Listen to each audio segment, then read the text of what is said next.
building, let alone scaling a business is fucking difficult. There is failure upon failure. There is challenges upon challenges. You try one thing and you get knocked down. You try another thing and you get knocked down again. Some people go 6 months without making their first dollar. Some people go years. Some people don't even make their first dollar at all. Okay, and before starting with this business that I'm about to show you today, they were only making $15,000 a month. Okay, $15,000 a month lifetime. This business had been running for 3 years before I came on and actually helped out this business with their sales and operations. 3 years of making $15,000 a month. But in the last 2 months, I have helped this business make over $103,000. We are only 14 days in April and already I have made the business $46,000, which is literally an 86% increase in comparison to last month. This time last month, we generated $25,000. We have quite literally tripled that revenue just in the last 14 days. The entirety of last month, we only generated $46,000 and we've generated this month, 14 days in, the exact same amount. Before we get into it, if you don't know me already, my name is Nathaniel Greengrass. I have a portfolio of businesses that I'm currently helping, right? That's totaling of about $40 to $45 million every single year. Okay, I'm currently working with some of the biggest businesses and brands and creators on the entirety of the internet. Today on this video, I'm going to be sharing with you the most realistic partner that I'm currently working with. Now, I don't think it's fair for me to come on here and show you someone that's generating $500,000 a month or $1 million, $1.2, $1.5 million a month. I just don't think that's fair because a lot of these guys aren't at that level. And to be honest with you, I think you're gonna learn more about the failures of the business rather than the successes if I was to show you a really, really successful business that we are working with. The first thing that we need to see is exactly how he was actually selling people to begin with. Okay, and again, these are the things that you need to be taking notes of so you know not to do them, right? Because these are the lessons that are just as valuable as what to do. But first, make a video on Instagram and obviously get those leads. Okay, so him, right? He would then message. Okay, he would then message those people inside of his DMs himself, okay? And then, right, he would then send them a loom, okay, trying to sell them. That's the sales process. This is literally it. Okay, so he would make content himself, he would film the content, he would edit the content himself, he would then go inside of his inbox DMs and message people himself. He would then send people a loom video in the DMs to then try and sell them. Now you might be asking yourself, Nathaniel, why don't you show the book a call part? You know, because normally people send a message, you book them in for a call and you sell them on the call, right? Well, no, he didn't do that. He was what we called being in, okay, not on the business. Okay, he was a worker, not an operator. And this is what a lot of people have an issue with. They tend to try and do everything themselves. So here's exactly what we did literally within the first 24 hours. Okay, we got him out of the DMs because at the end of the day, they're not good at that. Right? If you are a coach or a consultant or an agency owner or whatever you may be, right? You might be in fitness, real estate, ecom, whatever, right? You are good at that. That does not mean that you are good at sales. And I really want to emphasize that because everyone apparently thinks that they're fucking gods at sales, right? When in reality, they're just absolutely fucking horrible, right? And then when someone comes and tries to help you motherfuckers, you're like, no, I don't need your help because, you know, I've got this under control. Or you say, no, that wouldn't work because it doesn't work for me. No shit, it doesn't work for you, fucking Einstein, because you're horrible. Right? So here's exactly what we did. We got 2 setters. Okay, now these are people that are in the DMs. That's their only job.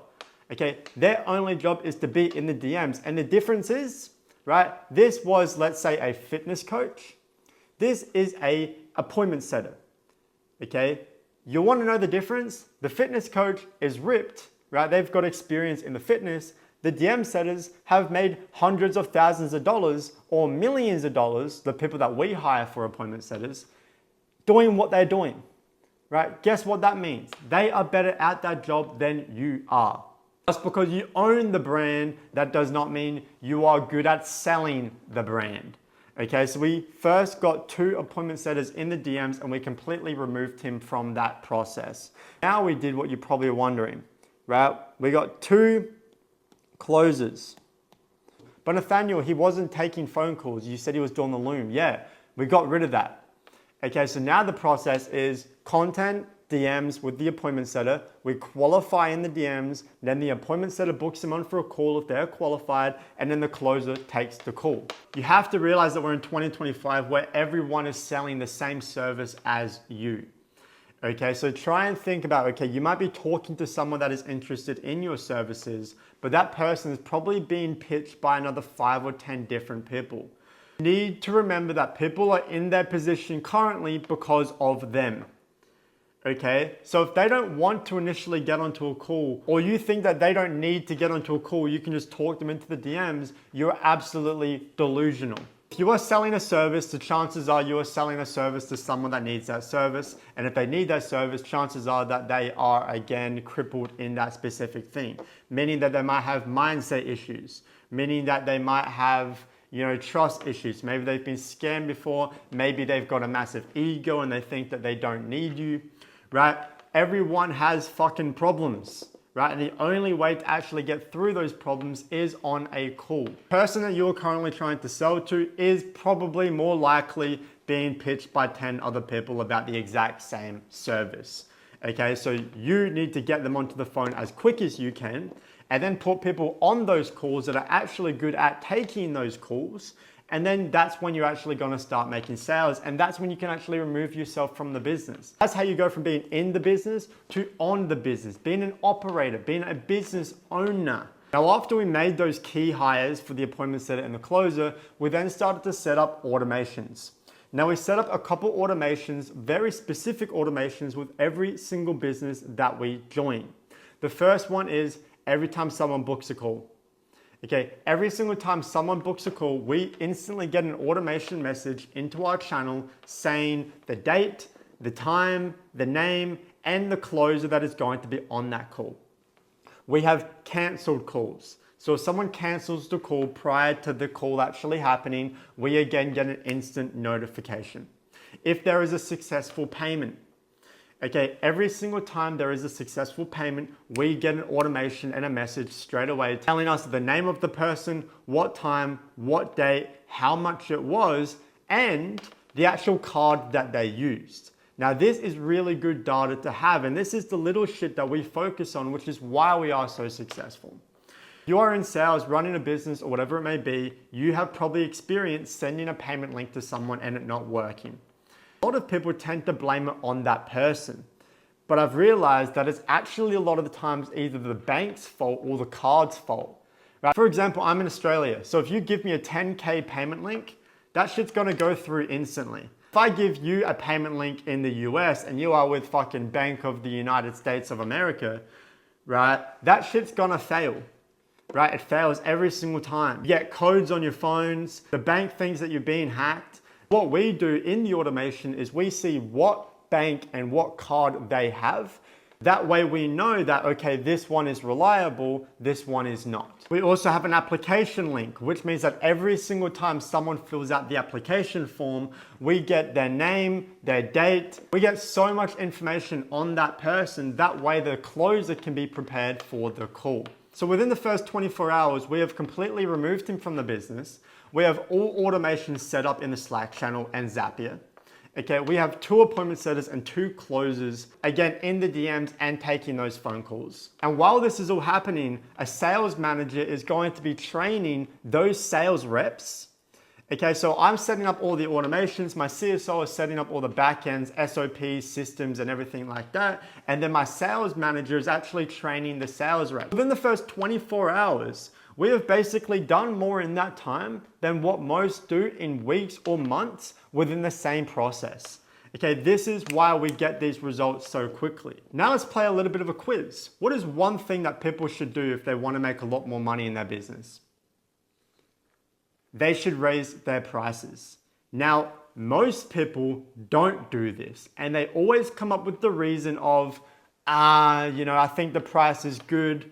They don't have that much money. This is the best price for them, right? Now you think that way because of a couple of different reasons. One, you, all right? You, again, because you've been doing your own sales process, you are shit at sales, which means that no wonder you're getting price objections. You might be getting price objections, but if a salesperson came on and did the exact same things, but how they do it, I guarantee you that price objection would not be there anymore. The first reason is just straight sales, okay? You are bad at sales.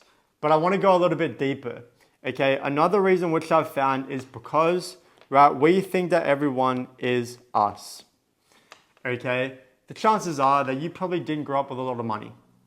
Maybe you struggled to save money. Maybe, before all of this success, you never even had $10,000 in your bank account. So you think because you didn't, okay, that Jimmy over here won't. Okay, you think because you didn't have $10,000 when you're in that same position, right? You think that Jimmy won't have $10,000 as well. But I need you to realize they are not you. The people that you get into your program, the people that you are selling to, right? They are not you. So one of the first things that we did while working with this business is we took their price from 1.5 all the way to 4,500. Yes, 1,500 all the way to 4,500. Literally within the first 24 hours. They did not change anything to their program. The course did not change. There was not more personalized programs, right? There was not more one-on-one calls. There was none of that shit. Right? I just went in there and went, what the fuck are you doing? We want to make some money. Okay, let's not charge 1.5. How about we just charge 4.5? Guess what? Literally the first person that we pitched, we got a PIF, a paid in full, $4,500. Do you know how many people that would have taken? That would have taken 3 people to do that one. Okay, so now with this business, we have sales people. Okay, we have higher prices. What else do we have? We have an actual business owner. So I'm working on the business. Right, and these are all just the first things that we did. But we ran into an issue. Yeah, we did. We ran into a pretty big problem. The show-up rate was absolutely terrible. So we did 3 things to increase the show-up rate. The first thing that we did was we made it so people couldn't book a call further than 48 hours in the future. Okay, we did this for one big reason, right? The truth is, if people aren't showing up to your calls, it's not because they fucking hate you. It's not because your product is shit. It's nothing to do with you. It's actually to do with everything with them. Let's actually take a step back and think about it. Right? If I ask you, what do you have planned in the next 48 hours? You might be able to give me something. Yeah, I've got this. I'm going out here. I'm going to the park. I'm going to see family. I'm going to go have a barbecue, right? I'm just asking you, what are you going to be doing in the next 48 hours? You probably have somewhat of an idea. But if I ask you, what are you going to be doing in the next 4 days? You probably won't have a fucking Scooby-Doo, mate. And that's not a problem, but this is something that we need to take into consideration. Right? Because when you've got your calendar wide fucking open, 6 days in the future, guess what people are going to do? Right? They don't want to have the call today because they're tired. They don't want to have it tomorrow because they've got this fucking dinner party with Jeffrey. They're just going to pick a random time in the future and they're going to be like, yep, that's when I'm going to make a change. Remember, people are in their current position because of them. And a lot of their issues is all because of their mindset. Right, so they're probably thinking, okay, I'm gonna do it in 4 days because that's when I'm free. But subconsciously, they're doing it so far in the future because they aren't ready or they don't wanna make a commitment. They're scared of change. They are scared because they know that if they get on that phone call with you, they are going to be wrong. We automatically default to booking a time that we damn right know we probably aren't gonna show up to. Okay, but let's say I do book 3 days in the future and I know exactly what time I can do it. I know that I've got, nothing on, right? Every single day that goes by is 1 day of lost motivation, right? Have you ever wanted to buy something and then you wait even 24 hours and you don't really want to buy it anymore? Or a craving, right? See this as a craving, right? You're hungry for that fucking Mars bar, or you've got your fucking period, or some shit is happening, right? And you just got those fucking cravings. And then a couple hours later, you just couldn't be fucked anymore. You don't want it, right? That is the exact same for this. They want your shit. They're motivated. They're desperate. They need it. They need it. They need it. Then every single day that goes by, they want it less and less and less and less to the day that they are meant to have that call. They see it on their calendar and it's just looking at them and they're looking back at it and they're absolutely terrified and then they don't show. So with every partner that I'm working with, the $25 million a year partner that I'm working with, or the $100,000 a month partner, or even the $60,000 a month partner that I'm working with, I never let people book a call later than 48 hours for every offer in every industry. Second thing that we did was we created a follow-up doc, okay? Now, this is something that again comes with the training of the sales reps. Again, at the end of the day, an appointment setter can book a call, but if they don't show up to the call, then there's gonna be no sales made. And if we again think about why people don't show up to calls, right, you've got obviously all those reasons that I just mentioned, but another big reason is just because they just forget. It could even be within the next 48 hours and they just fucking forget. So if you want to increase your show rate literally fucking instantly, create a follow-up doc for the sales reps. Okay, now the appointment setters and the closers are both going to be reaching out to this individual that is booking a call. Okay, the appointment setter is going to be talking from the account that they are on, and they're going to be messaging following up till the day that they have that call. Hey Daniel, just wanted to make sure you're fully prepared. I'm super excited for a call in 12 hours. Right? That's what the appointment setter is going to be doing, right? And while that's happening, the closer, okay, the person that they're actually going to be talking to is going to be keeping communication with that person on WhatsApp or iMessage or whatever it may be, right? Building that relationship prior. Because another reason why people aren't showing is because they do get scared because they don't know who they're talking to, right? Lucky for us though, it doesn't take that long for us to build that relationship with that person. The closer just needs to do that due diligence and do those follow-ups and have that conversation. Okay, so already we've made it so they can't book further than 48 hours. We've created a follow-up document which all the appointment setters do every single day and all the closers do every single day, which means that each person that books a call is getting messages to their emails from Calendly, so automations.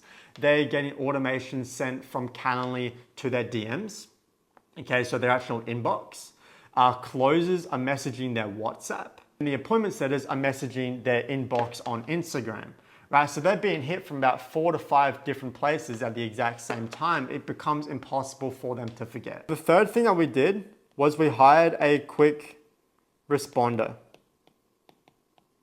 I've heard this before, but something that Alex Mosey said was you should be messaging every single lead within the first 10 minutes of them actually booking a call. Let me ask you a question. If someone fills out your application form, okay, they go through all your questions and they book a call, what happens next? Exactly, fuck all, right? Here's what we do. When someone fills out an application form, right, and they book a call, as they do with you, we have a quick responder. Now this person's job is to message whoever books a call through the application form within the first 5 minutes of them actually booking that call. Because if people are filling out your application form, that means that they haven't spoken to your appointment setters.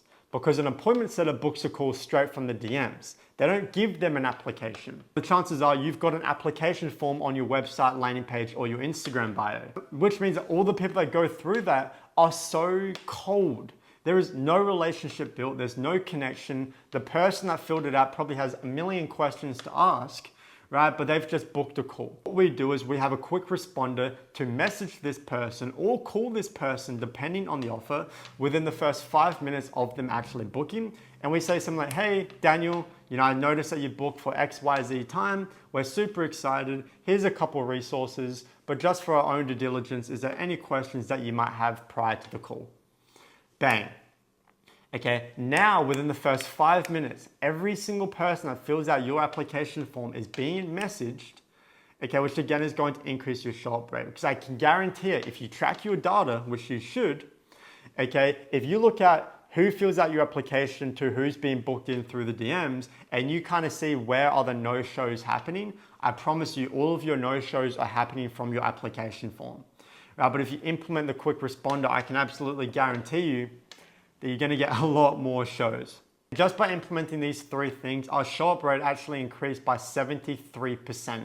So 73% of people that would book a call showed up to that call, which is literally, I think, like 30 or 40% higher than just industry average. If you want average results, keep doing average shit. But then we noticed another problem. Close rate was actually 60%. Cool, right? But then we noticed another problem. Yes, another fucking problem. Again, this is business, baby. Right? Our close rate was 60%, which is cool, right? 60% close rate.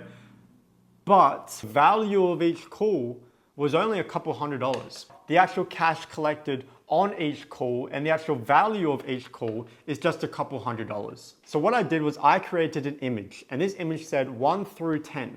1 was something like $200 and 10 was something like a couple $1,000. Okay, and in the DMs, I got the appointment setters to ask the people that they were talking to, what box are you? Okay, so every single time before someone was able to book a call with us, we asked them, what are you? Okay, and this was monthly, by the way. It was like $200 monthly all the way to a couple $1,000 monthly. And if anyone said that they are lower than a 3, we did not let them get onto a call. With everyone else that was higher than a 3, we then booked them in for a call. You might be asking me now, but you're wasting so many leads. If they say that they're a 3 or a 2, they still got a couple $100. If you're thinking that, then you're thinking the right fucking things. Right, so here's exactly what we did. We made what is called a fuck it course. Okay, now I do this with every single offer. Okay, we made a fuck it course. Now in this course, we took out about 30% of the course that he was selling for his main program.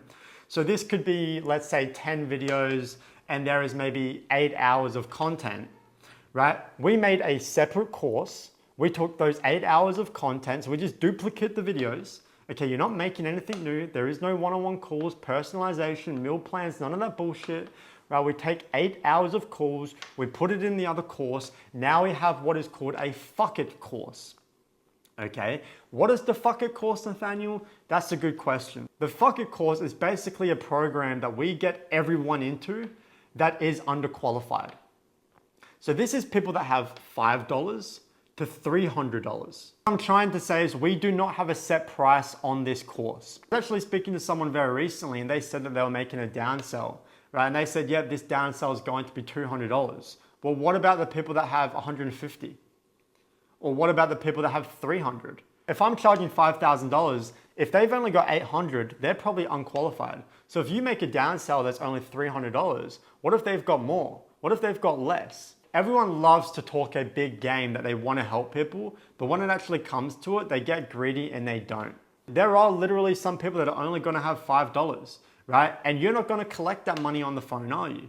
Right? Or let's say you charge $10,000 and I've only got 500. You're probably not going to collect it. You're probably just going to get me off the phone. Right? But those $5 and $500 add up. Right? So there's 2 things that we actually benefit from making these fuck it courses.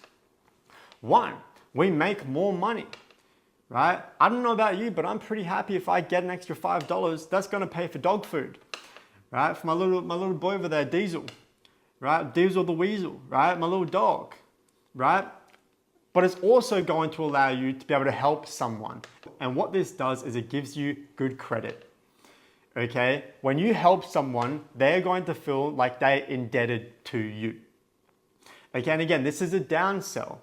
And again, a lot of the people that you are getting into the downsell, they have a job, they just don't have the money now. So what I find happens a lot with the Fuck It courses is someone might be dead broke and get into it, but then they actually upsell themselves. They come back and they say, yo, could I join the full program in like 2 weeks time? But if you didn't help them, those people wouldn't be there. But because you're giving them value and you're giving them 8 hours of content that is actually showing that you're good at what you do, you're basically just selling them for 8 hours.